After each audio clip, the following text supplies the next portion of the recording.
Killmonger had his own sim called Injudaka, named after Eric Killmonger's Wakandan name. Eric became a warrior for the intergalactic empire of Wakanda, but the Emperor started getting the vibe that Eric wanted to overthrow him. To stop this from happening, he sent Eric on a mission he hoped he wouldn't come back from, as the place was crawling with shadow people, Cronins, and of course Sims. That backfired so hard, it's crazy. Not only did Eric survive, he managed to find the one sim that he could bond with because they shared a mutual hatred of the Emperor. That's kind of funny, sorry. The bonded pair did in fact put an end to the Emperor and then became the new Emperor. Eventually, you know, the bonded pair got in a big fight with T'Challa, and at the end of it, Eric was caught in an explosion of a planet's core. The body for Eric died, but the soul survived because the sim survived and carried it with it. There was a resurrection ceremony, but he did still die in the end. There was a moment when he was ridiculously powerful though. The sim on its own made Eric powerful, giving him advanced everything like speed and strength and reflexes, stamina, also a healing factor, matter generation abilities, and shapeshifting. The true power of the sim unlocked when he drained the powers of Bast. That's right, the child of Ra, Black Panther goddess, so he was truly overpowered for that era. Deadpool has been around the block, so to say, too many times to count. In every sense, this man has done everything in the Marvel Universe, including bonding to a sim. Agent Deadpool was the name taken on here, and he first appeared in 2020 on Earth 1051. To fight the Codex Hive, the Sim Soldier program was created, and Deadpool, of course, bonded with a sim because of it. Agent Deadpool has very similar powers to Venom and powerful regeneration abilities because he has the Sim's regeneration and Deadpool's regeneration. He was also decked out with lots of spikes and weapons. Rascal was originally an offshoot of Bedlam that was left to Kang the Conqueror, off to a great start there. Then the sim was sent to the 21st century on Earth 616 and hybridized with a Carnage sim sample. Then he was stolen, kidnapped by Dylan Brock and Venom, and offered to Normie Osborne so Normie could help Dylan rescue his dad.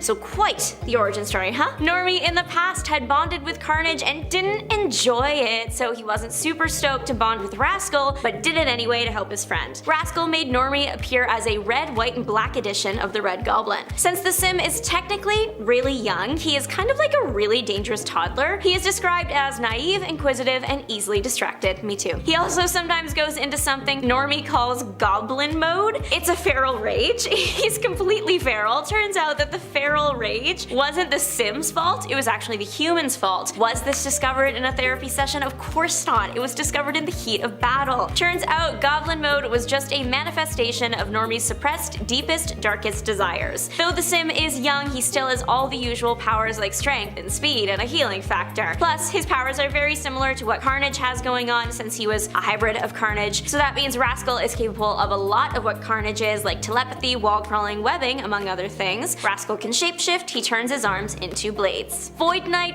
is cool. If you heard of him, you probably agree. If you haven't, so glad I get to be your introduction. Void Knight is a proto-sim. That means, according to the Marvel Wiki, he is an experimental precursor to the parasitic sim species, rather than being sims themselves. So he is one, technically. He did die as quickly as he appeared, which is unfortunate because he looked cool. Void had one mission, one job while he was alive, and that was destroy light and life. You've heard of live, laugh, love, get ready for death, pain, and darkness. He was bonded to the Silver Surfer, so for that era of his life, he had all the Silver Surfer powers, but they were magnified by the living abyss, so Super Silver Surfer. The sim worked under Null and was apparently one of his favorites. If you want to see Void Knight's short-lived run, read Silver Surfer Black 2. So this sim has technically been around for a while. He was mentioned for the first time in 1973, but really picked up steam a few years ago in 2018. I think it is literally the coolest because it is a dragon sim. The dragon has lived a long life, like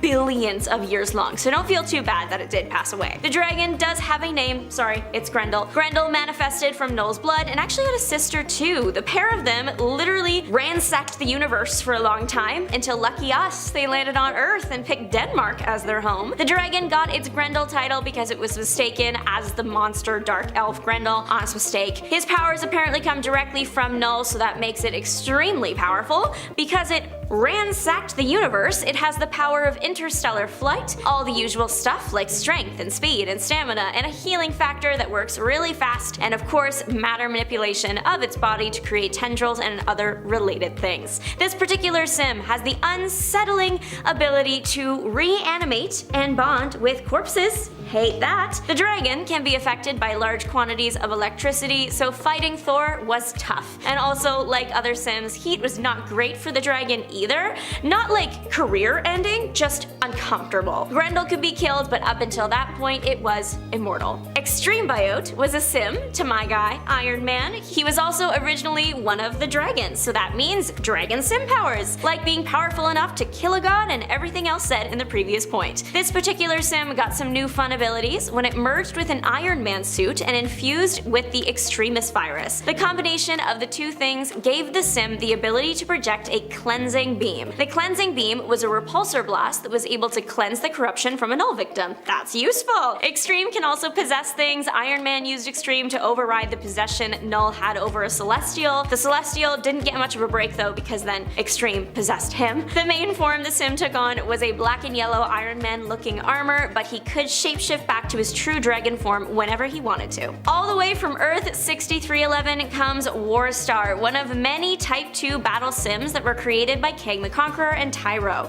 This sim is known for following the rules, a real stickler for protocol. He kind of resembles a robot in the way he behaves. The robot sim, he's not really a robot, is very loyal to Kang and did go up against him once, but it was a training exercise. Still, going up against Kang is tough. Not that I would know personally, but I've read about it. The sim is fun because he can take on a human-esque form without a host. He also has cybernetic enhancements to his body, at least it looks that way, that let him transform his body into various weapons, even replicating Kang's time sword. Lots of sims are sensitive to fire, but Warstar doesn't seem to have that problem, as he can turn parts of his body into a flamethrower. He debuted in Venom Volume 5, Issue 8. Serpent also debuted in Venom Volume 5, but this time it was Issue 13. Serpent started out as a mindless sample of living abyss. It soon gained consciousness from the residue of Eddie Brock's rage and bloodlust. Iconic. Imagine being filled with and expelling so much rage you spawn a sim. Though the sim gained consciousness, it was still slightly mindless and acted mainly with base instincts, so that means it went on lots of brutal rampages. Serpent also had powers from King in Black and used the last of it to escape a fight with Thor and throw its consciousness away through space and time. The physical form that was left in Remnants, and those bonded with Donald Blake and merged with Hellner. So this sim has the powers of King in Black, your average sim, and Hellner at its disposal at one point or another during its chaotic lifetime. The name Serpent shows in the thing's face. It can generate fang jaws and a long serpent-like tongue to chomp on enemies. Silence is the sim debuted in Extreme Carnage Phage, and they are a hybrid, creating using the biological data from Scream and the Anti-Venom serum. I love that the sims are Scream and Silence. I think that is such a good idea. Silence has a personality, good for her. Since she is a hybrid, she possesses the powers of Scream and Anti-Venom. So that's the usual strength, speed, agility, regeneration, but also from the Scream side of the family, trichokinesis, and from the Anti-Venom side of the family, presumably the body cleansing. The sim seems to be obsessed with suffering and making it stop by any means necessary, leaving only silence. According to Marvel.com, Misery is literally the newest sim in the Marvel universe. She was introduced in Cult of Carnage Misery 1, and that happened almost 1 year ago. It's almost her birthday. Alchemax decided to study Carnage offshoots and expose them to Anti-Venom. Delicate work. Unfortunately,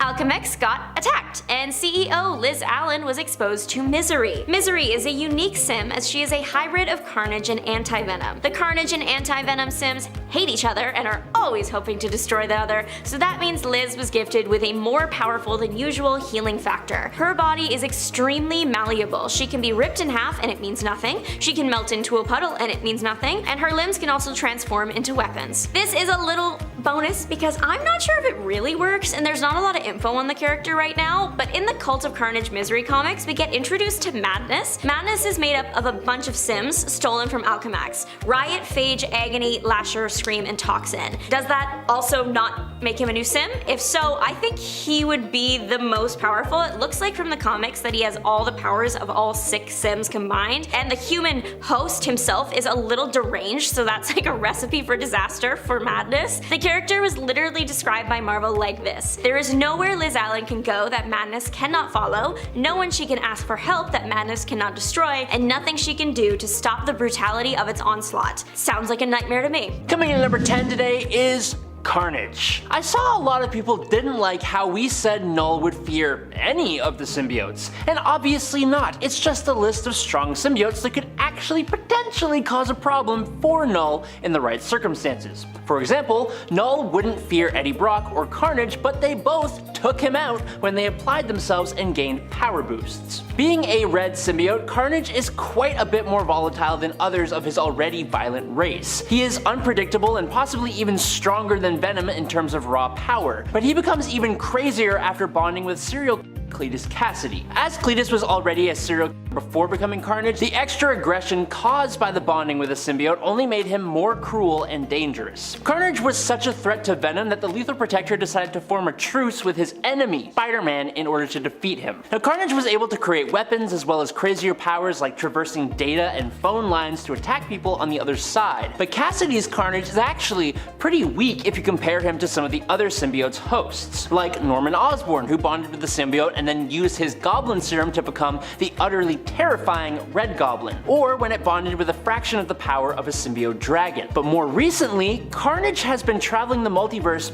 by itself, gaining incredibly powerful boosts to its power that have even allowed it to take the life of an alternate reality Null, the symbiote god. Number 9. Payback. Payback is Mavis Trent, an agent of S.H.I.E.L.D. who bonded with a symbiote that isn't exactly a member of the same race the other symbiotes like Venom and Carnage are. Her symbiote is more like an offshoot or cousin of the Clintar race. Payback is an energy-based symbiote rather than an organically based one, which, as you can imagine, makes her rather unique and pretty powerful, with some cool different symbiote powers to boot. While having all the usual superhuman enhancements, Payback can also fly and produce electromagnetic manipulation in the form of microwaves and electromagnetic pulses. The symbiote itself had previously bonded to her father and had imprinted with his personality and memories, which transferred to Mavis when they bonded. Now, the symbiote also feeds off of its host's bliss without hurting them, which actually sounds quite lovely compared to regular symbiotes. The energy-based quality of Payback's ability is what gives me the reason to believe that it could pose a problem for Null. This is pure speculation, like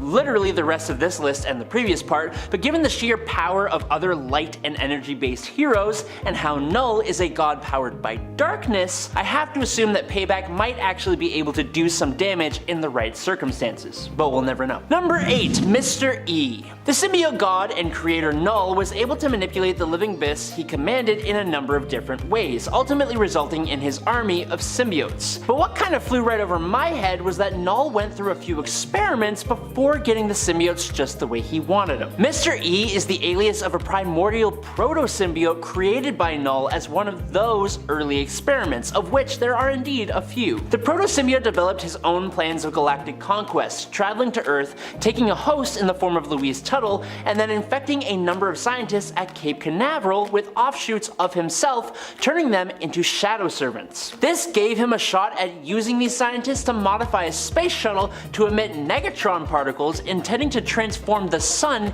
into a black star. That would basically take us all off of the playing field, except of course for those Mr. E wanted to turn into shadow servants to serve him as his own universe-conquering shadow army. This act pitted him against Captain Universe and saw him defeated by that hero, but Mr. E was brought back by Null, who decided to give his creation a second shot. So, wanting to impress Null, Mr. E stole the ebony blade from the Black Knight in the past, creating eclipses and bringing him into conflict with Ulik the Troll under the request of Uatu the Watcher. Attacked by Spider-Man, King the Conqueror, Rocket Raccoon, and Captain Marvel, he was eventually defeated and given to the Collector, but I hope he comes back at some point. Number 7. Silence. Andrea Benton was accidentally bonded to a separated piece, or I guess we can call it a clone, of the Venom symbiote when Flash Thompson as Agent Venom tried to protect her, leading to her debut as the new sidekick Mania. Now Mania is pretty awesome and she looks super cool, but she's not that strong, and she was eventually separated from the Mania symbiote after she was possessed by a demonic Hellmark, later bonding with the reborn Scream symbiote, arguably the most powerful of the Life Foundation symbiotes. Now, later on, Carnage corrupted the Scream symbiote and Andy used her Hellfire to wipe it out for good, or so she thought. Turns out that Alchemax used the symbiote's remains alongside a sample of the Anti-Venom symbiote to create a somewhat brand new symbiote known as Silence. Andy bonded with the symbiote thinking it was Scream, but in actuality it was Silence. She gained a new corruptive touch deadly to other symbiotes, which would at least cause a problem for Null's creations, coupled with the sonic scream. Now bonded with the right individual, I do think that Silence may have a shot at causing Null some kind of problems. Number 6. Codex. In the current Venom series, we follow the parallel journeys of Eddie Brock and his son Dylan. Eddie's quest takes him through space and time as he grapples with his newfound godlike abilities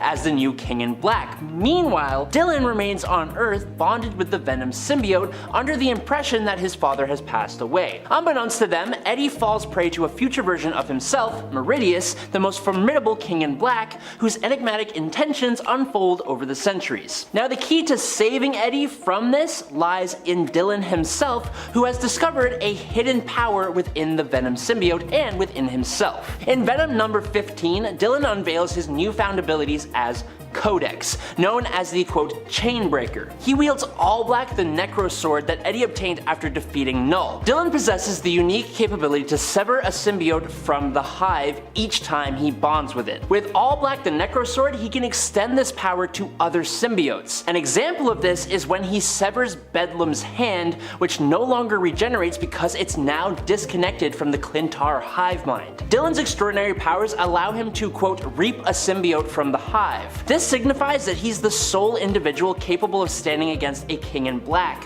who wields near omnipotent power while connected to the hive. Dylan's ability also makes him the only one capable of permanently defeating a King in Black. Number 5. Bedlam. After Eddie Brock's ascension to Null's former role as a Cosmic King in Black, Eddie was traveling the galaxy by inhabiting different symbiote bodies when he arrived in the Garden of Time after being transported to the future. There, he encountered another King in Black known as Bedlam, who was unstuck in time. Now this giant symbiote is a powerhouse even compared to the other King in Blacks across time, and that's actually because he's a future version of Eddie Brock's King in Black, who is fueled by rage at knowing his entire existence is heading towards one outcome. As another King in Black who already defeated Null to become a King in Black, yes, Null would be afraid of Bedlam. Is this kind of cheating? Maybe a little bit, but it's what has to happen since you guys won't let us just have fun and talk about powerful symbiotes, so it's your fault. Number 4, the Eventuality. On that note though, I mentioned before that Eddie Brock was heading towards one eventual future. That eventual future is called the Eventuality, and that is another being that Null would absolutely fear. As Eddie Brock travels through time as the King in Black, his timeline will branch many times over. Most branches will continue to perform the King in Black's work to maintain the universe from within, though some, like Meridius for example, unsuccessfully attempt to escape their responsibilities. All of these branches will work for longer than the lifespan of the universe before retiring to the Unbeyond, which is the place that is the opposite of where the Beyonders are from, where they converge and become the Eventuality. The Eventuality supervises and occasionally intervenes to stop his past selves from becoming as destructive as Null. Number 3, Agent Venom from Earth 1051. Originating from Earth 1051, Agent Venom made a dramatic entrance when the primary Eddie Brock and Dylan Brock were transported across the multiverse. Upon their arrival, they discovered a world dominated by the sinister symbiote Codex, whose oppressive rule was persistently challenged by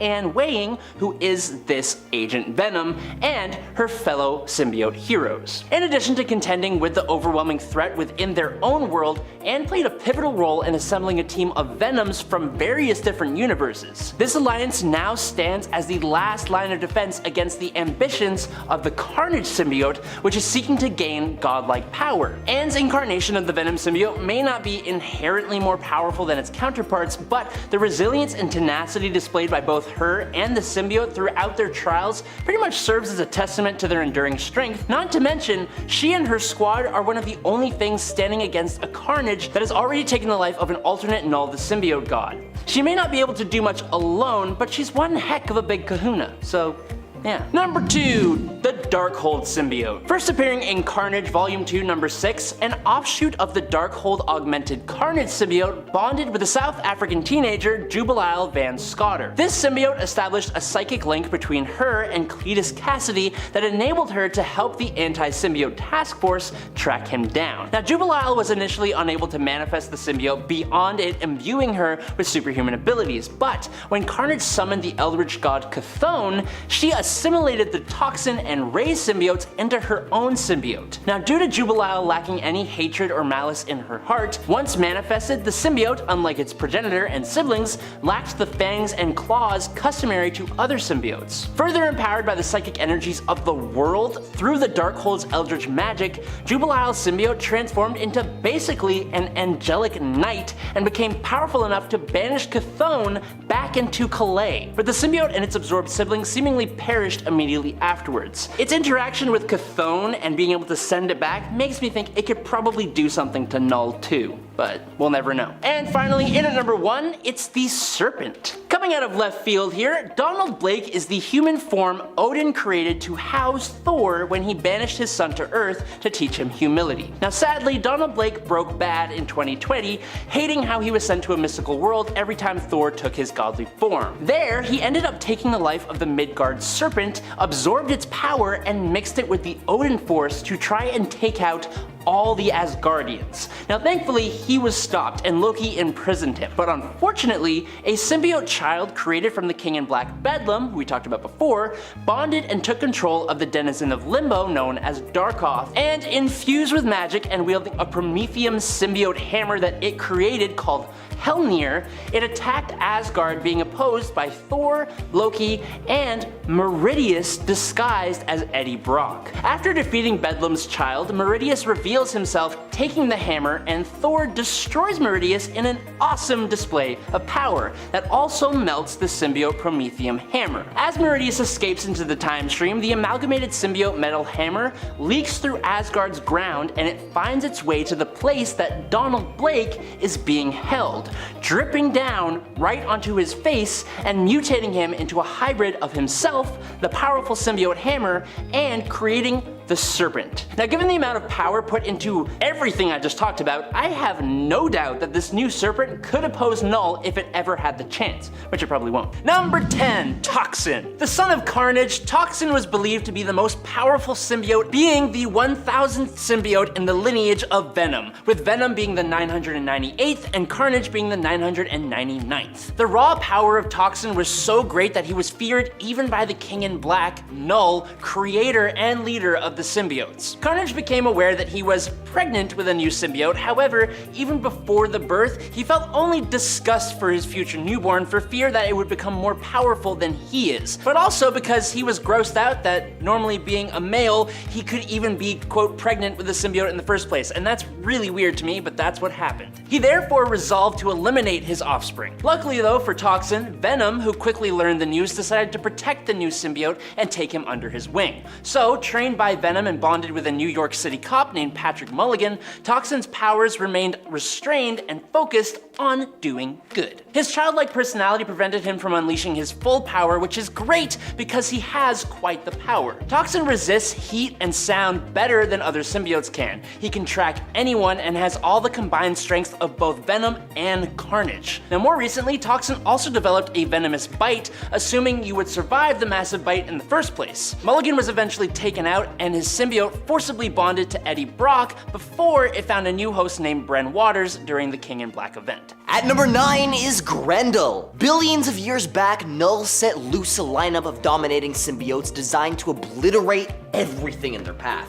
Among these, the Grendel emerged as a dragon of sheer power. After landing on the Earth way back in the 6th century, it engaged in a tumultuous showdown with Thor, leading to its entrapment within a glacier. But its slumber was disturbed when S.H.I.E.L.D. unearthed it centuries later. Then the Maker came along, a brilliant yet controversial figure in the symbiote saga, who got his hands on a fragment of Grendel. His intentions were to use it for his symbiote-related experiments. However, the plot thickens. You see, the cult of Null had different plans, snagging the Grendel shard and connecting it with the lifeless body of Cletus Cassidy. What ensued was a merging of unprecedented magnitude, reviving Cletus and binding him to Null. This fusion birthed a new chapter in the Symbiote Chronicles, transforming the Grendel piece into a daunting doppelganger of the original Carnage symbiote. The result was a creature possessing not just the legacy of Grendel, but also the essence of Carnage, evolving into an entity that redefines the term formidable. Hey, if you're enjoying this video so far, you can support the channel by pressing like, subscribing to Top 10 Nerd, and ringing that notification bell. Only if you want to. You don't have to, but you know,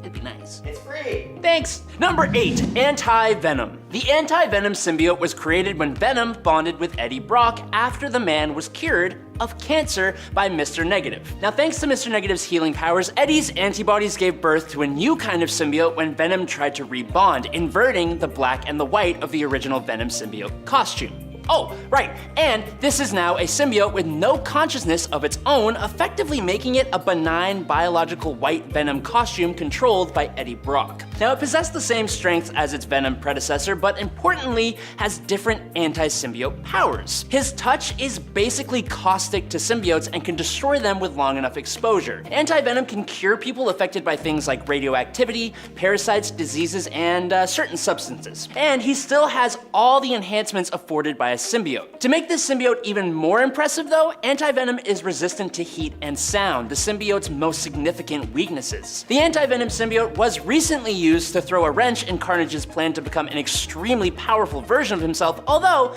it was only momentary. At number 7 is Zzxz. Zzxz, making its debut in X-Men Kingbreaker number 2 in January of 2009, represents an extraordinary outlier among symbiotes, standing as one of the most formidable entities within its species. Now, what distinguishes Zzxz, besides its unique name, is its very unique mutation, granting it unparalleled control over hosts, in stark contrast to the typical symbiotic relationship observed in other members of its kind. You see, unlike conventional symbiotes that form a cooperative bond with their hosts, Zzxz deviates by completely consuming its hosts, extracting substance from their organic essence rather than merely feeding off of adrenaline and other organic chemicals. Initially incarcerated by the Shi'ar, Zzxz subsequently emerged as a powerful tool in various cosmic clashes, exhibiting a brutal and savage nature that cemented its reputation as one of the most menacing and lethal symbiotes to traverse the galaxy's expanse. Number 6, Meridius. Meridius is an extremely new and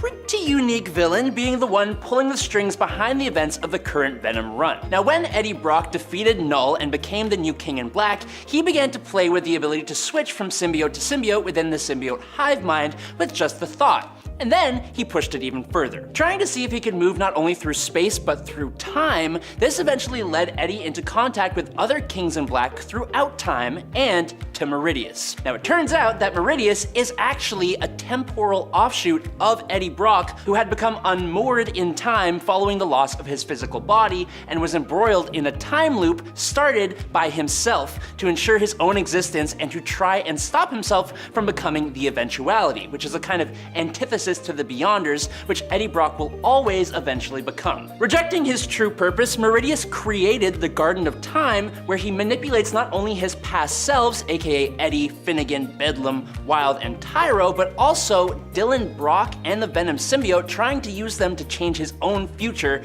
Being a millennia-old King in Black, I have no doubt Null would fear Meridius. At number 5 is Big Mother. The thumbnail, we're finally there. Big Mother, originating from the ancient tale of Beowulf, is one of the most powerful symbiotes out there. This basically demon, possesses an incredible array of abilities. Her strength, durability, and stamina are off the charts, making her virtually immune to aging, diseases, and many forms of harm. Donning a demonic appearance, she has a range of powers, possibly sorcery, and shapeshifting abilities, retaining her terrifying visage. Big Mother is a vicious predator equipped with razor-sharp claws and fangs capable of consuming entire individuals whole. Her demonic nature evokes fear and panic attacks among those accustomed to confronting these supernatural beings. Her personality even reflects her demonic origins. See, she takes pleasure in sadistic acts, especially devouring humans alive, but oddly enough, she's protective of her own kind, displaying a nurturing side towards her offspring. She's notably vengeful, particularly towards Beowulf for his actions against her son Grendel. Unwilling to be manipulated for others' gains, she pursues her own desires, as seen in her unexpected venture as a professional wrestler, relishing in the violence and the chance to devour her opponents. A threat taken seriously despite many assuming it's just part of her act. Number 4, All Black Necrosword. All Black, initially born as a Necrosword, was the first ever symbiote created from the shadow of the evil deity Null, and softened with the divine power of a slain celestial head, because that's just how it goes. It was basically a sword created from living darkness, and it gives its wielder an exceeding level of power and capability, enough to be able to slay gods. After removing the All Black away from Null, the alien Gore is corrupted by both his hatred of gods and the dark symbiote itself, and he continues the quote, butchering of the gods started by Null himself. Long after Gore's defeat in the King Thor timeline, King Thor uses the All Black to stop Galactus from consuming the Earth, but then the All Black connects to Galactus, who becomes Galactus the World Butcher. When Ego the Living Planet arrives, the All Black goes to Ego instead and transforms him into Ego the Necroplanet,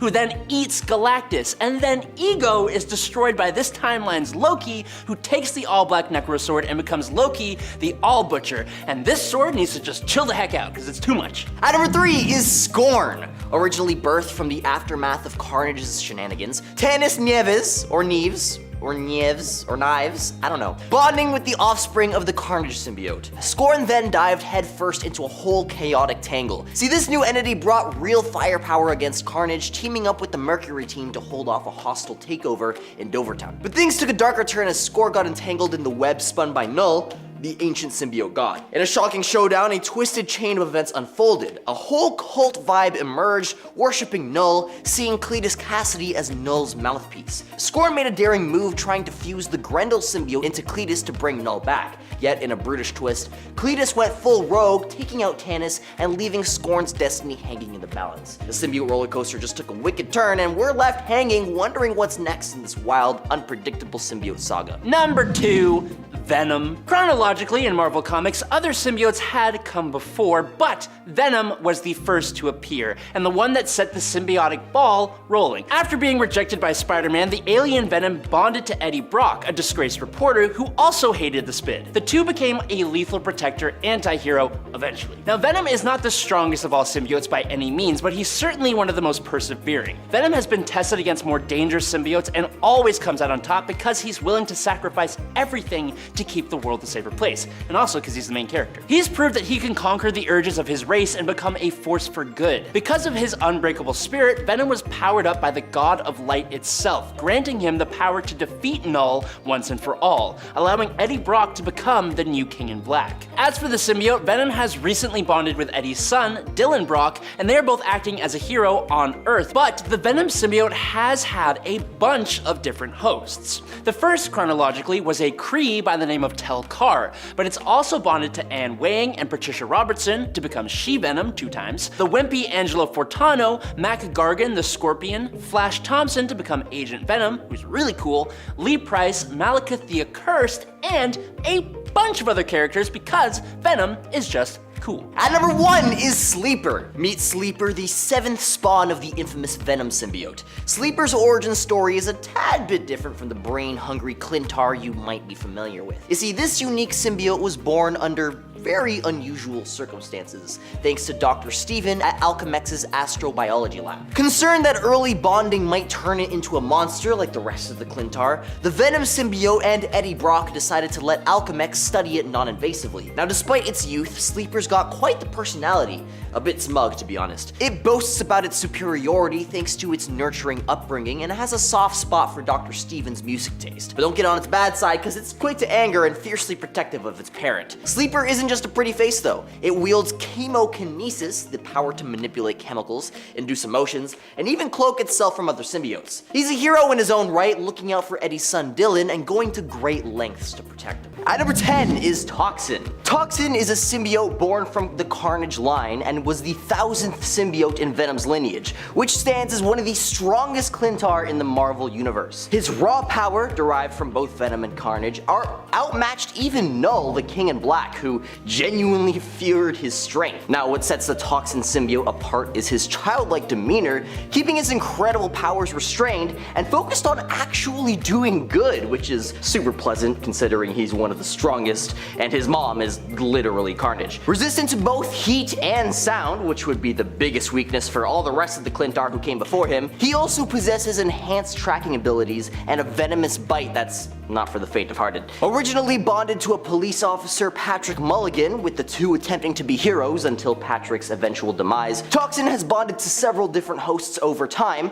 adapting to new hosts like Eddie Brock and Bran Waters during key moments in the comics. The symbiote's existence and untapped raw potential for power add a layer to the possibilities within the MCU, promising immense strength and complexity to any storyline he joins. Also, in my opinion, he just looks the coolest. I mean, to see him on the big screen would be a pleasure to say the least. At number 9 is Anti-Venom. Imagine having all the powers wielding the Venom symbiote and none of the drawbacks, like, oh, I don't know, having a voice in your head that's hungry for brains. Yeah, that's basically Anti-Venom in a nutshell. After Eddie Brock parted ways with the Venom symbiote, there was still remnants of Venom lingering within his body. Later, while battling cancer, Brock volunteered at the Feast Center where its founder, Martin Lee, also known as Mr. Negative, accidentally used his powers to cure Brock's cancer, but in doing so, some of his negative powers merged with the leftover symbiote in Eddie's bloodstream, fusing with his white blood cells. And once Venom and Brock were reunited once again, the Anti-Venom symbiote emerged, flipping the colors of the original Venom, creating a white, benign version controlled completely by Eddie. This Anti-Venom isn't a conscious entity like Venom once was, it's more like a biological suit under Eddie's complete command. Now, what sets it apart is that it has power against other symbiotes. A touch from Anti-Venom acts like acid to regular symbiotes, eventually destroying them. Beyond that, it's a cure-all. Radioactivity, parasites, diseases, Anti-Venom clears them out.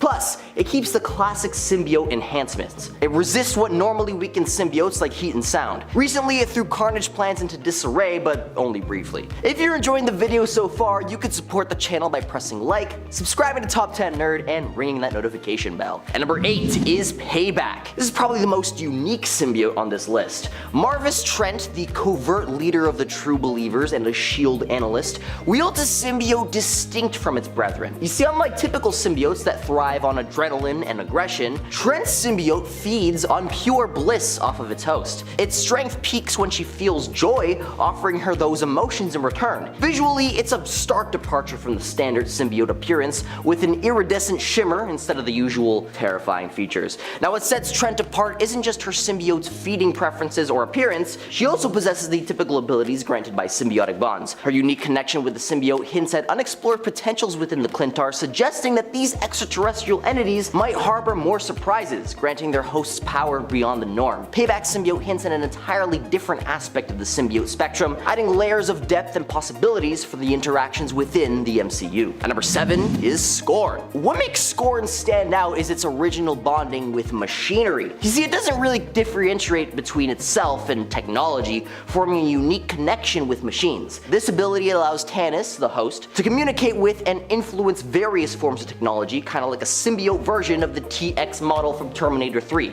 Hope you guys get that. But let's back it up a bit. Scorn, a spawn of Carnage, found refuge on Tanis Neve's prosthetic arm while she counseled Shriek. When the symbiote's hunger grew menacing, Tanis discarded her prosthetic and Shriek claimed it, but Shriek's chaos frightened the newborn symbiote, prompting it to return to Tanis. This time, she accepted the symbiote wholeheartedly, and bonded to her prosthetic, they gained immense power, stopping Shriek and joining the Mercury team to confront Carnage. At number 6 is Mania. Often known as the daughter of Venom, she emerged emerged as the clone of the original Venom symbiote. This unique symbiote came into being unexpectedly when a portion of Venom attached to a student instead of its target, while Flash Thompson, acting as a teacher in Philadelphia, was combating an attack by Jack-o'-lantern. Contrary to expectations, the symbiote fully bonded with the student, birthing a new entity known as Mania. Originally, Mania stemmed from a violent and purposefully designed Venom clone by the Arat Corporation, aimed at annihilating life on Earth. This clone, dormant within Flash as he carried the Venom symbiote, found autonomy as Mania after being expelled. Adding to its complexity, the Mania symbiote possesses the Hell Mark previously embedded on Venom by Mephisto. While expelled from Venom, the Hell Mark transferred to Mania, granting her the ability to control demons alongside her typical symbiotic abilities. Zzxz, Zzxz, I don't really know how to say this, stands as a peculiar symbiote, quite the outlier among its Clintar kind. Unlike most symbiotes that cherish their hosts, this one actually devours their host's brains instead. Locked away in a Shi'ar prison until freed by the psychopathic Vulcan, it found a new home in a Shi'ar host, joining Vulcan's elite guard.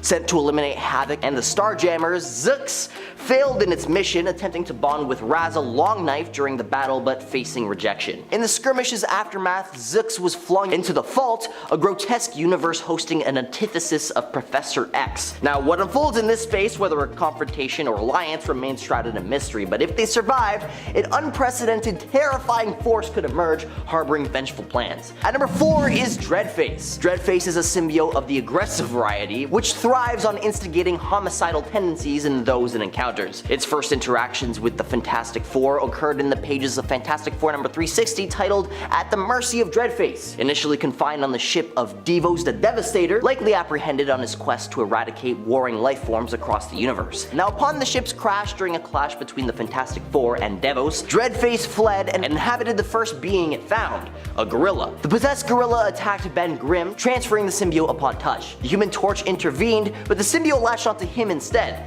Now, you would think that he would just ignite and turn into fire, but he doesn't really do that. The skirmish concluded when the Thing persuaded the fiery symbiote to fly into jet fuel, causing an explosion that seemingly eradicated the alien while sparing Johnny Storm. And number 3 is Scream. Scream is the true de facto leader of the 5 Life Foundation symbiotes forcibly extracted from Venom. In case you don't know, the Life Foundation created these symbiotes in preparation for the mutually assured destruction of the fallout of the Cold War, and the symbiotes they nurtured were meant to be the peacekeepers of this new post-apocalyptic era. Yeah, good luck with that. I digress. Too young to control, the symbiote was merged with Donna Diego, codenamed Strike Agent 4, a mercenary suffering from schizophrenia. And considering that bonding with a symbiote already puts an unwanted voice in your head, this was just a recipe for disaster, as Scream and its symbiotic siblings urged their hosts towards violence. At one point, the 5 sought help from Eddie Brock to control the symbiote's lust for lethality, but Eddie declined, deeming them as no more than potential threats akin to Carnage. Donna, losing control to both her schizophrenia and the symbiote's aggression, unleashed chaos in the Times Square. Scream's unique abilities included using hair-like tendrils for attacks and forming wings for flight, setting her apart from other symbiotes. But without guidance, Donna's struggles with her mental state amplified the symbiote's destructive nature,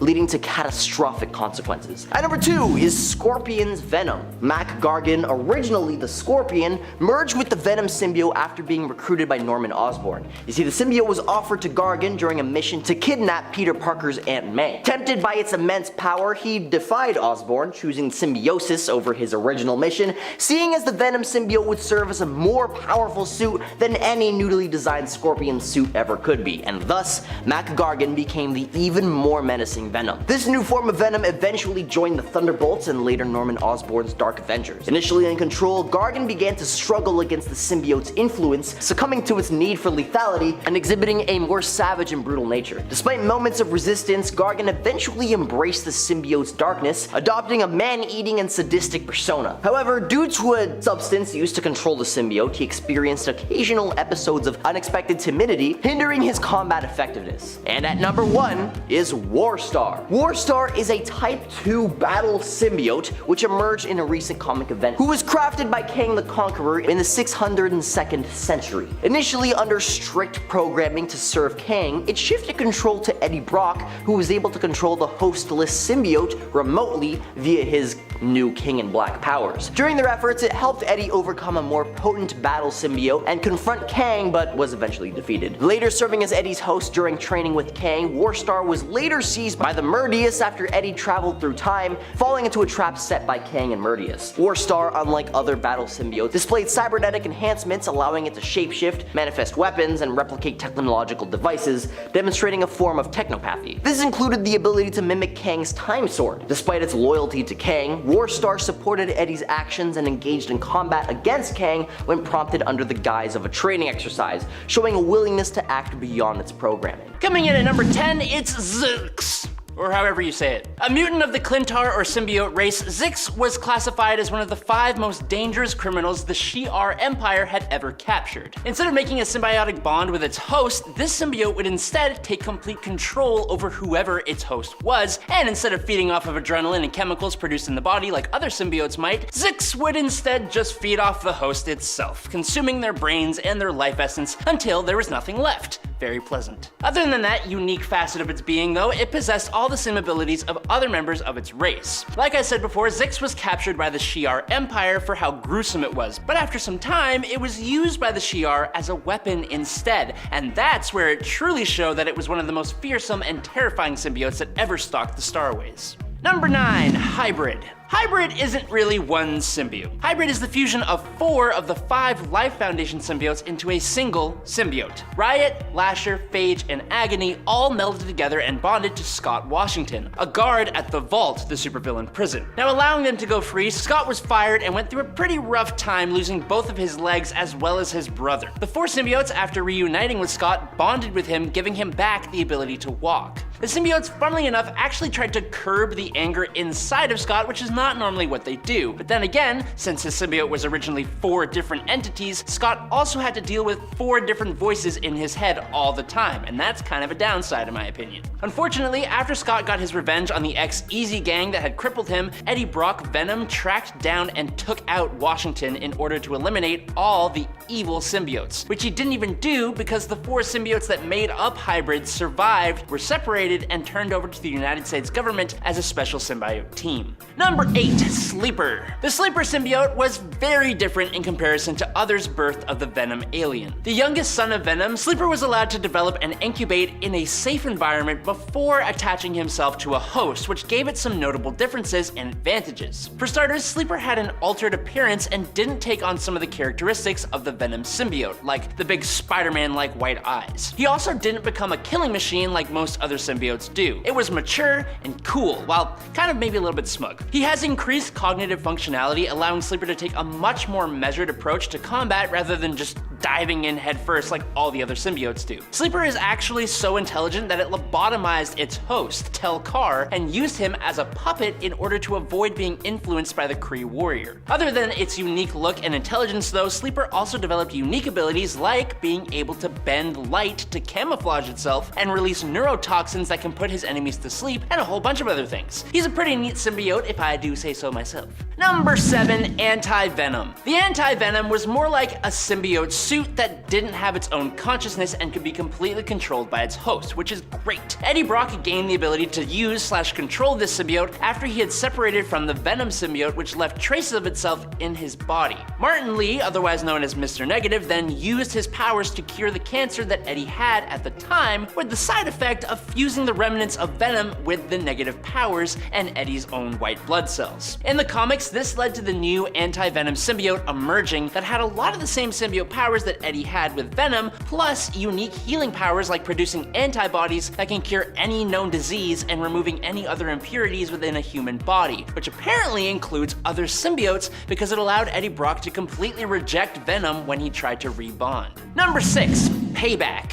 Payback is Mavis Trent, an agent of S.H.I.E.L.D. who bonded with a symbiote that isn't exactly a member of the same race the other symbiotes like Venom and Carnage are. Her symbiote is more like an offshoot or cousin of the Clintar race. Payback is an energy-based symbiote rather than an organically based one, which as you can imagine makes her rather unique, with some really cool different symbiote powers to boot. While having all the usual superhuman enhancements, Payback can also fly and produce electromagnetic manipulation in the form of microwaves and electromagnetic pulses. The symbiote itself had previously bonded to her father and had imprinted with his personality and memories, which then transferred to Mavis when they bonded. The symbiote also feeds off its host's bliss without hurting them at all, which actually sounds kinda lovely. Number 5, Scream. Donna Diego was a mentally disturbed woman who eventually became involved with the Life Foundation and later became a host for that last Life Foundation symbiote, the most powerful of Venom's first offspring, Scream. The Scream symbiote had gone off on her own, away from the 4 that became hybrid. Bonding with Donna, they became a villain at first and encountered both Spider-Man and Venom before she struck out attempting to find a way to peacefully bond with her symbiote. Although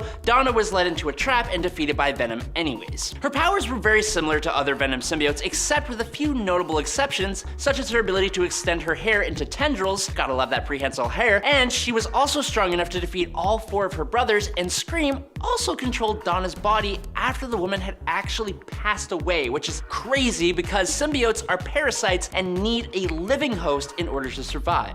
Number 4, Silence. Sweet, probably kind of angsty high school student Andrea Benton was accidentally bonded to a separate piece, or I guess we can call it a clone, of the Venom symbiote when Flash Thompson as Agent Venom tried to protect her, leading to her debut as the new sidekick, Mania. Now, Mania is pretty awesome and she looks super cool, but Andrea was eventually separated from the Mania symbiote after she was possessed by a demonic Hellmark, later bonding with the reborn Scream symbiote that we just talked about, arguably the most powerful of the Life Foundation symbiotes. Now, later on, Carnage corrupted the Scream symbiote and Andy used her Hellfire to wipe it out for good, or so she thought. Alchemax then used the symbiote's remains alongside a sample of the Anti-Venom symbiote to create a somewhat brand new symbiote known as Silence. Andy bonded with this symbiote thinking it was Scream, but in actuality she became this new symbiote Silence instead, gaining a new corruptive touch deadly to other symbiotes as well as the usual symbiote powers, plus the Scream symbiote's hair tendril thingies,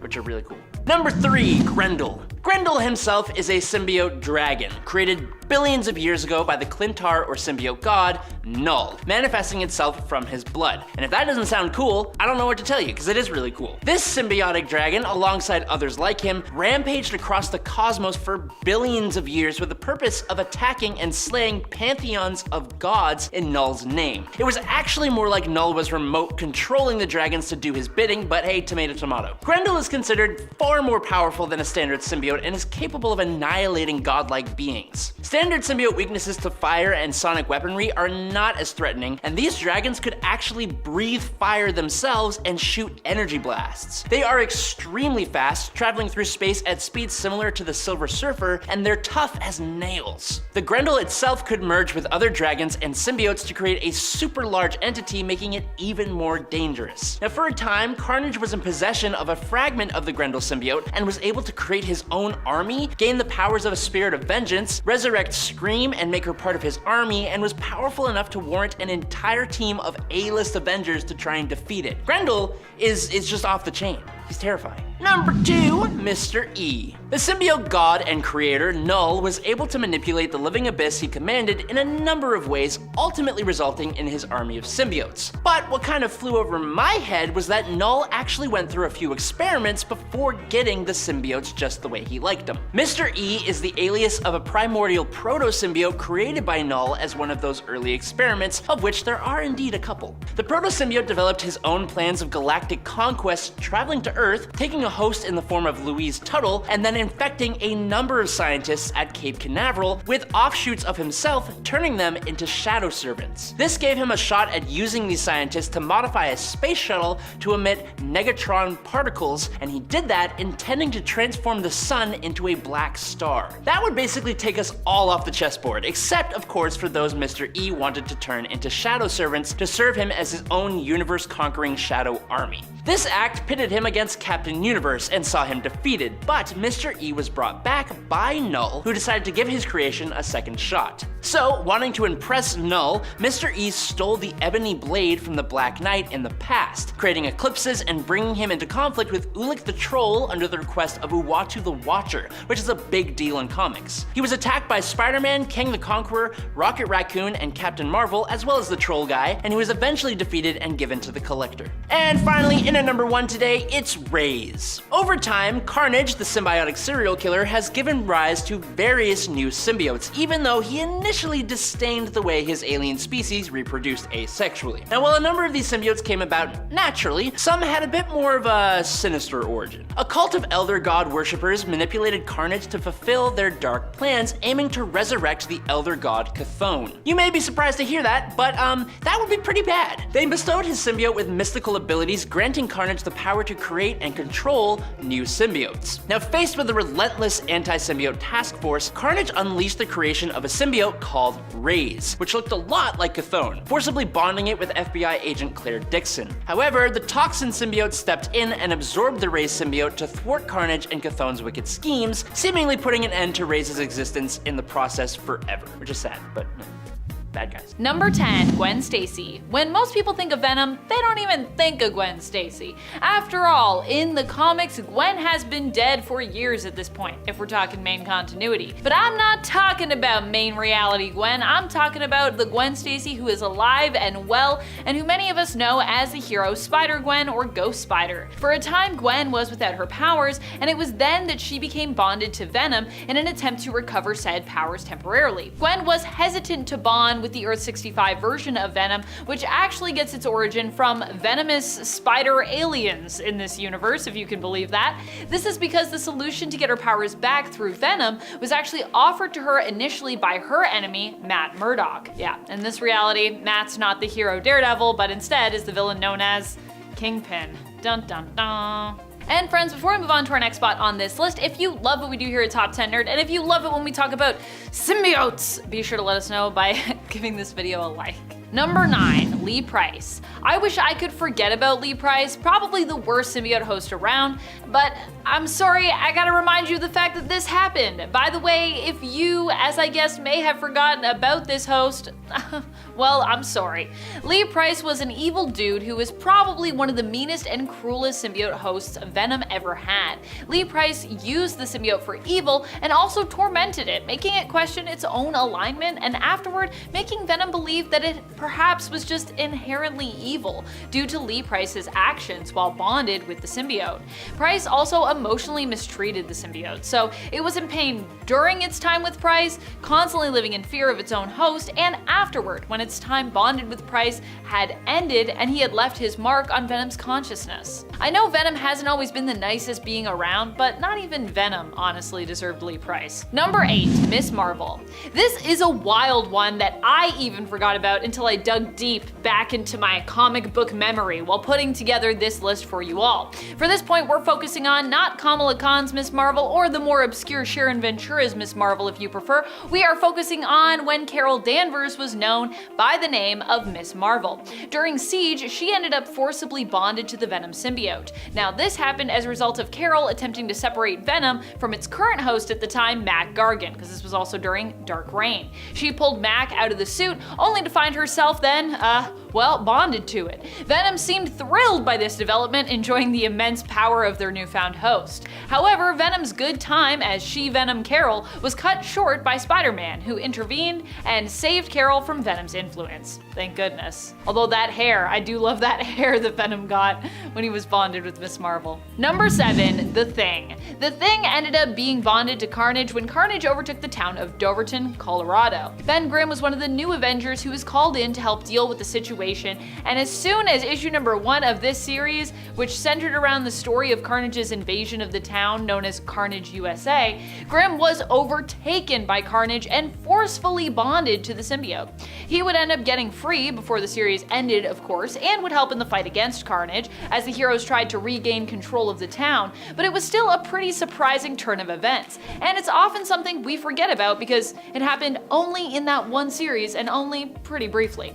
The fact that The Thing was once a part of Carnage, that's pretty wild. Number 6, Captain America. Now, if you think Ben Grimm becoming bonded to the Carnage symbiote is shocking, wait till you hear this story. Not only was Ben Grimm there when this happened, but there was a whole team brought in to deal with Carnage taking over the town. This team was led by Captain America and also included Hawkeye, Spider-Man, and Wolverine.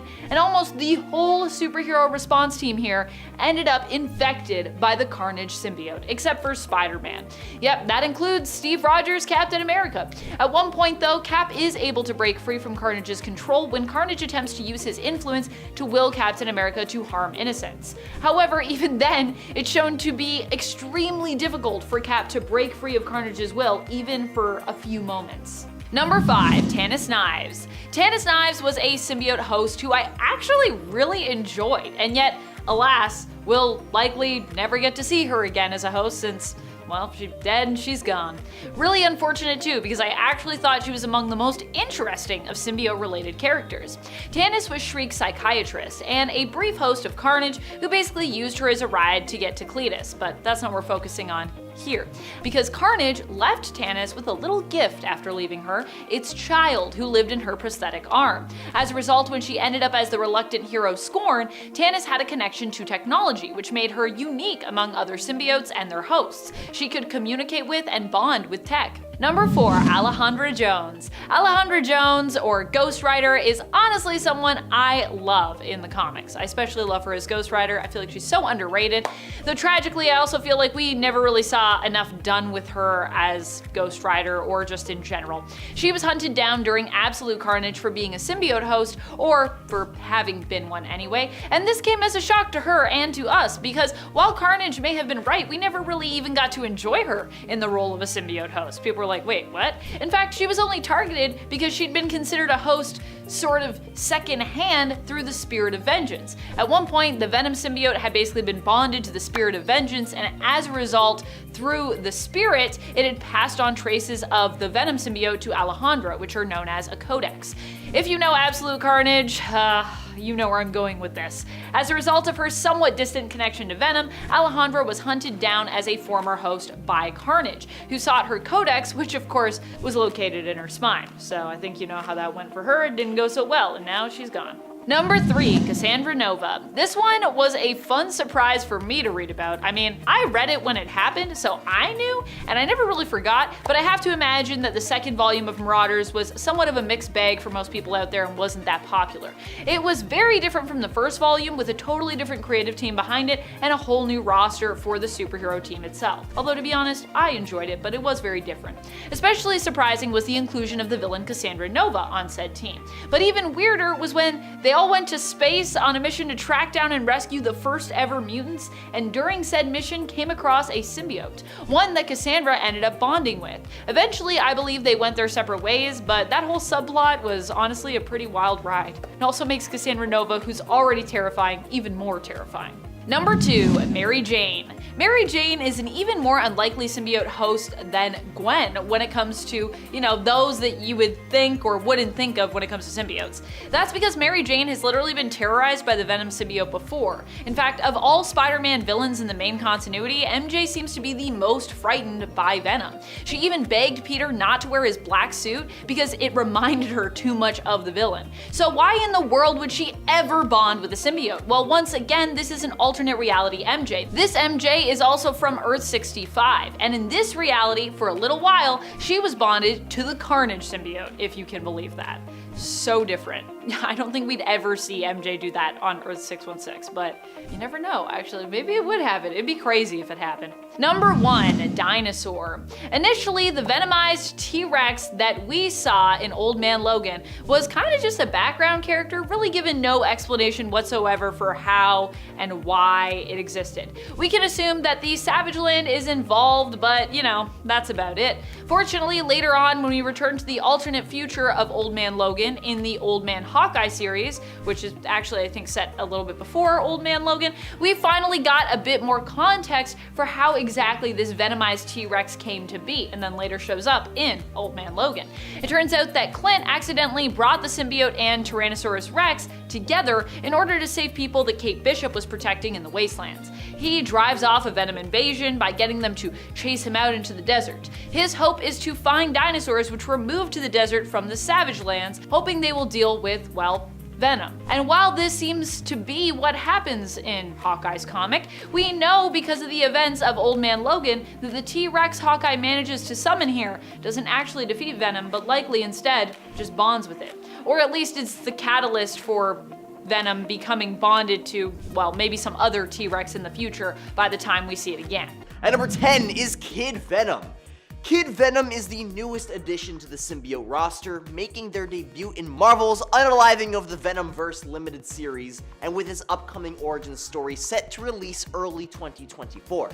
This unique character was created by the talented manga artist Taigami, also known for Unsung Hero. Kid Venom's origin story takes us back to 10th century Japan, where a brave warrior named Kintaro is determined to protect his village from the mysterious symbiote attacks.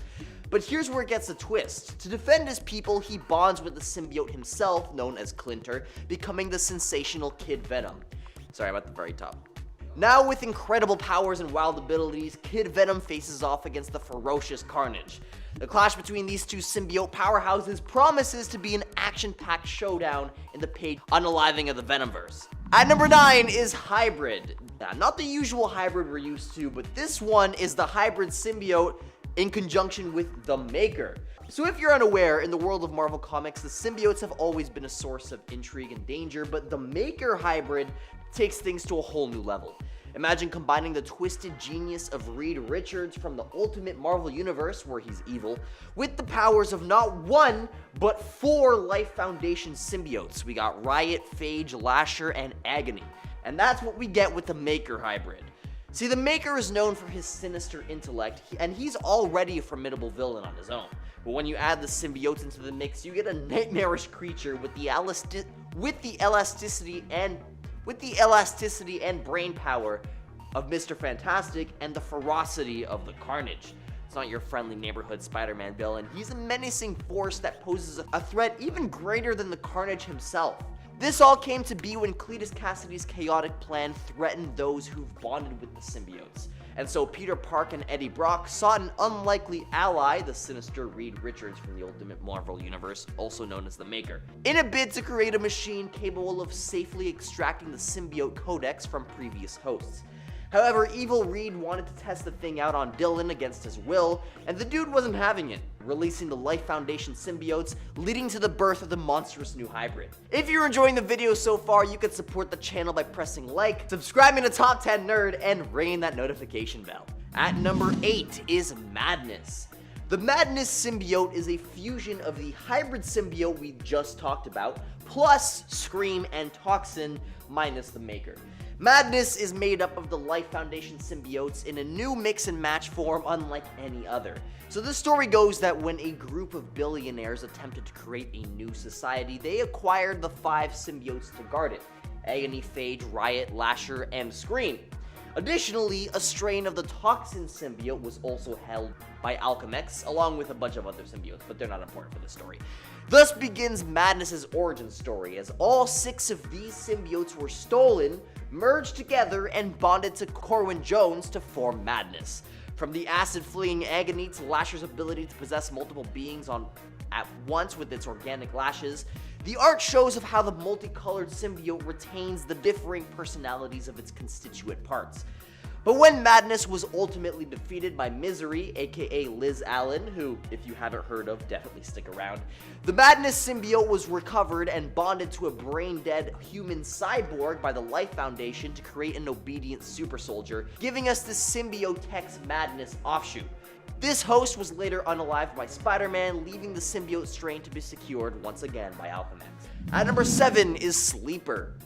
Meet Sleeper, the 7th spawn of the infamous Venom symbiote. Sleeper's origin story is a tad bit different from the brain-hungry Clintar you might be familiar with. Concerned that early bonding might turn it into a monster like the other symbiotes, Venom and Eddie Brock decided to let Alchemex study it non-invasively. Despite its youth, Sleeper has got quite the personality, a bit smug to be honest. It boasts about its superiority thanks to its nurturous upbringing, and has a soft spot for Dr. Stevens' music taste. But don't get on its bad side, because it is quick to anger and fiercely protective of its parent. Sleeper's not just a pretty face though. He wields chemokinesis, the power to manipulate chemicals, induce emotions, and all the other symbiote powers, including cloaking itself. It's a hero in its own right, looking out for Eddie's son Dylan, and going to great lengths to protect him. At number 6 is the Scorpion symbiote that we've all been waiting for. This slimy character made his debut when Lee Price infected Mac Gargan, who was already no stranger to symbiotes thanks to his time as Venom. Crisis Experience merged the remnants of the Venom symbiote with Gargan with the piece of his own Maniac symbiote, giving birth to a green and black Scorpion symbiote that mirrored Gargan's iconic Scorpion armor look. Under its influence, Gargan went from literally trembling in fear to embracing the power he craved. This new symbiote was one tough cookie, taking on Spider-Man and Agent Anti-Venom in a showdown. However, it met its doom in a rematch against Agent Anti-Venom, leaving Gargan symbiote-less but not defeated. The legacy of the Scorpion symbiote doesn't end there though. Gargan's obsession with symbiotes led him on a wild ride. He even went as far as to become the soldier for the Anti-Symbiote Task Force, all in the hopes of bonding with a Venom symbiote once more. But the universe had other plans. Dark Carnage came to town, leaving Gargan paralyzed, and yet he somehow managed to snag yet another Scorpion suit. What's truly fascinating here is the impact on Gargan's personality. The symbiote didn't have a voice, but it awakened something deep within him, making him succumb to his addiction to symbiote power. At number 5 is Madame Venom. In Extreme Venomverse number 3, we're introduced to Madame Brock from Earth 31913, a symbiote variant that's an absolute game changer. She seamlessly blends classic Venom traits with fresh ideas and a touch of Madame Web's mystique, offering a unique take on the character. We also get to talk about Webslinger here, a cowboy Spider-Man from the same reality. After a chance encounter in a small town, he befriends Edna Brock, aka Madame Venom. She's not your average Venom variant. With her whip as her weapon, she embraces the lethal protector ideology, adding a new layer to the character. Madame Brock's design is a fusion of Venom's monstrous appearance with a classical western twist with that black veil of hers, making her a visual standout. But the most exciting part is Madame Brock's connection to the web of life and destiny, which could make her a key player in multiverse level events. This new Venom variant is a breath of fresh air and one of the most intriguing additions to the Marvel Universe. At number 4 is Black Cat Venom. This version of Felicia Hardy has the same history as her 616 counterpart, up until Spidey decides to get his black suit checked out by Reed at the Baxter Building. But in this reality, Black Cat, being the stealthy cat burglar she is, tails him and sneaks into the place. Now the twist is that she takes a look at the alien symbiote costume and thinks about her rocky relationship with Spidey. And as it turns out, she realizes that it was the symbiote trying to keep her around, not Peter. See, her and Venom have something in common, as they both love a guy who doesn't quite get them. Faced with this revelation, Felicia decided to cut the creature some slack. She released it, and bam, the symbiote immediately latched onto her like a kid to candy. Mr. Fantastic, the Human Torch, and Bagman stormed in, yes, Bagman, because Peter's not in his costume, believing the symbiote had possessed Felicia. Spider-Man did his thing and trapped them in a fiery cage. Tensions rose, but then Reed Richards, the smart guy, had a trick up his sleeve. He zapped the symbiote with a supposed sonic gun, but it was really just a mood checker. As it turns out, the symbiote was all good with Felicia, and they swung off into the sunset, an unlikely duo. At number 3 is Misery. Misery was born from the twisted minds over at Alchemix. See, they were trying to create the ultimate symbiote, mixing and matching different strains, but the Carnage symbiote they got their hands on wasn't playing nice with the others. It was a real loner. So enter Dr. Steven and Liz Allen, who decided to get creative. They exposed a bit of the Carnage symbiote to the Anti-Venom serum, hoping for a breakthrough. But things took a turn when Liz herself got tangled up in this symbiote business. Now, Liz got some new tricks up her sleeves, like an insane healing factor and the ability to go liquid-like, along with the fact that she looks absolutely terrifying. At number 2 is Father Brock. In this universe, Eddie Brock was a priest of the Roman Catholic Church and an associate of John Deward, a mob enforcer and loan shark who was after Eddie on account of his gambling addiction, leading to substantial loans from the mob. Eddie even stole from the church in order to pay back his debt, but he gambled that away too. Faced with inevitable confrontation from the mob and looming guilt from stealing from his church, Eddie prayed for forgiveness, and that's when he encountered the Venom symbiote. His chance encounter with the symbiote unleashed a darker side, leading to the gruesome fate of the mob guy John Deward as he was devoured by the Sin Eater Venom. But this Venom is just as cunning as he is animalistic, framing the schizophrenic Emil Gregg to throw the police off his trail. And at number 1 is Eddie Brock's Spider-Man. In this alternate universe, Eddie Brock's life takes a turn when Peter Parker met his demise while trying to ditch the black symbiote suit.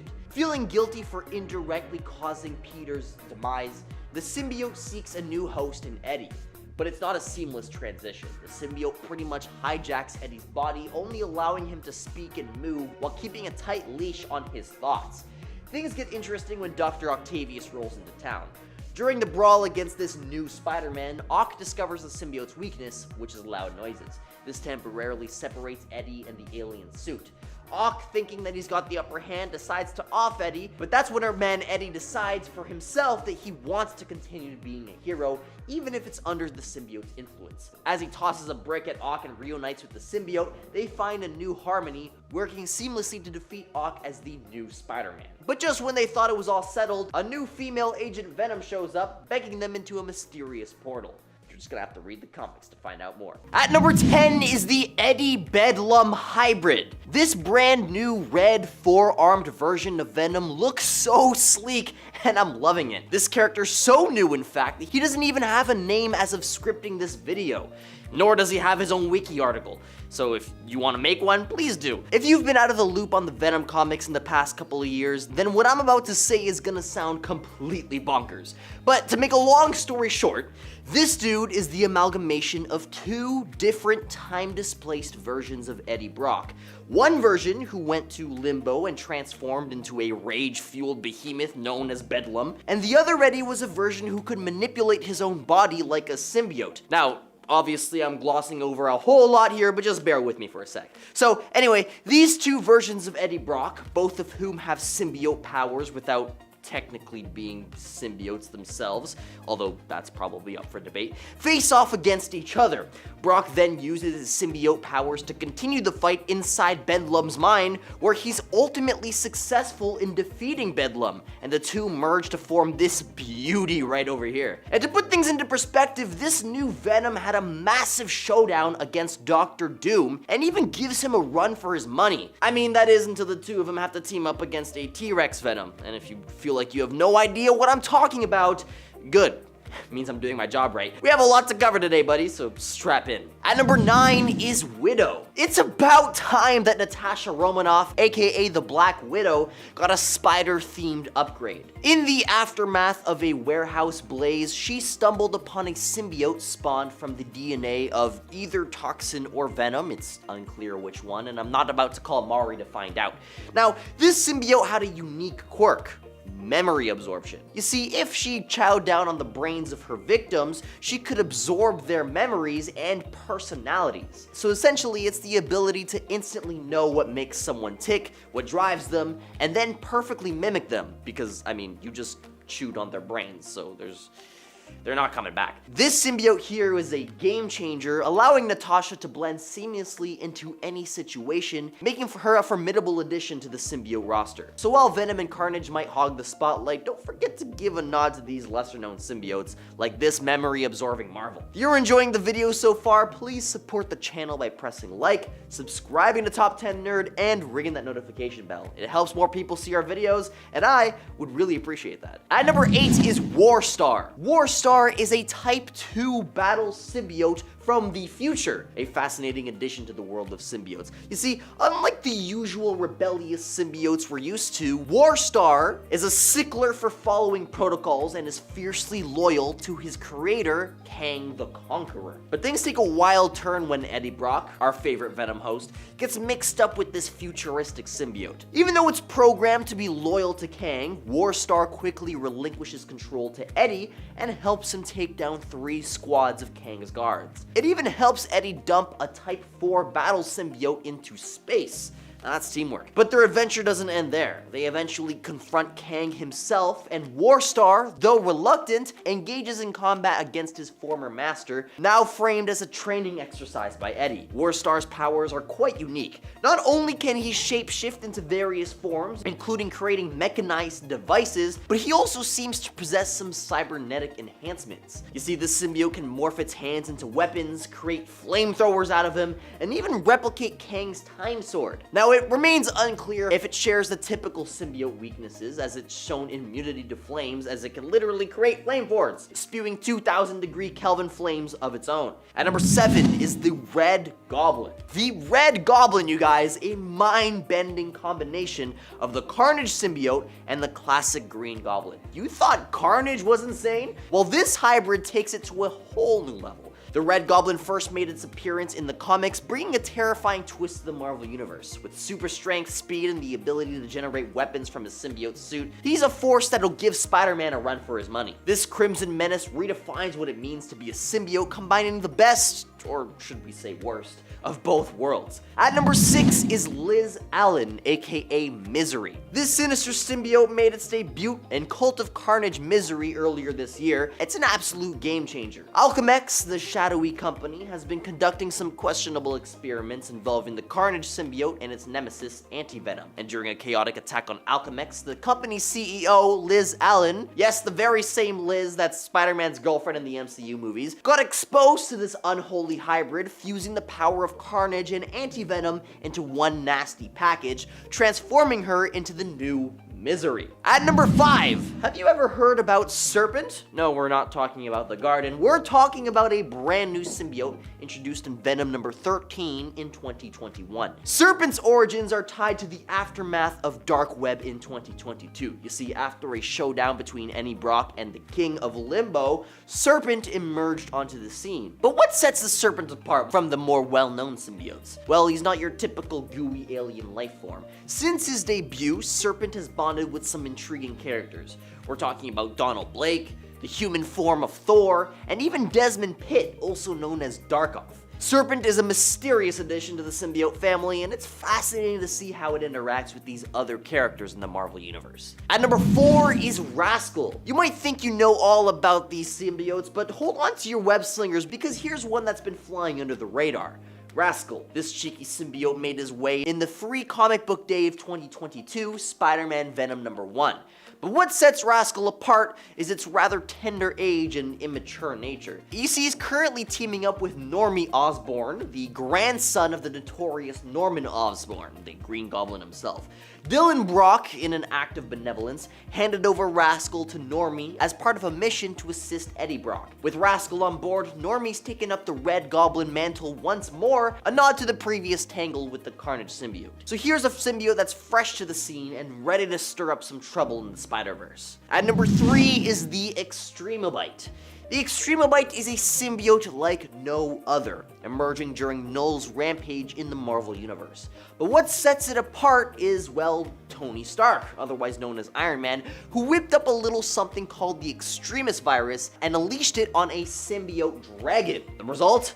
DNA rewrite extravaganza. Post-DNA remix, this symbiote didn't stop at just bonding with its host. It decided to shack up with Iron Man's suit first. Talk about an unexpected twist. And after a brief fling with the armor, it found a more permanent home in the form of Cletus Cassidy, aka Carnage. Now, what makes the Extremobite armor truly bizarre is its newfound powers. It can actually bend reality on a small scale and conjure mind-bending illusions. At number 2 is the Tyrannosaurus symbiote. This unique symbiote, introduced in Venom 2018 number 1, is a standout for its ability to spawn offshoots. Imagine one symbiote giving birth to little symbiote babies, each with its own agenda.